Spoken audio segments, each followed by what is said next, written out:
Welcome to the slop farm. Enjoy the video.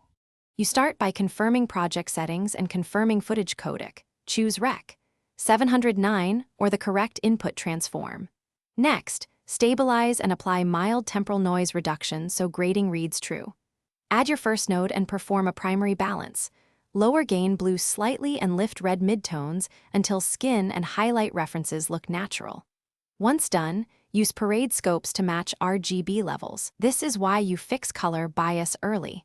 Later creative moves depend on a neutral baseline. You now refine specific hues. Create a new node for selective corrections, and use the qualifier to isolate skin tones, refining the matte with matte finesse controls so edges remain clean.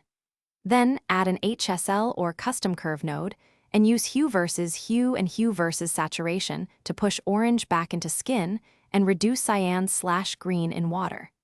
Make sure to use tracked power windows when subjects move. This protects faces from aggressive desaturation and maintains natural appearance while fixing background cast. Finish by dialing global contrast and micro contrast.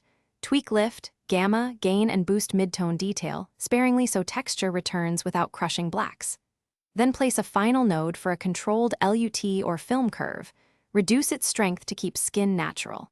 If you see banding, add a tiny amount of noise or dither to the final node. If green fringing persists, revisit HSL nodes and tighten qualifiers. Make sure to render a short test clip to confirm export looks right across devices. Thanks for watching. Consider subscribing if we helped you today.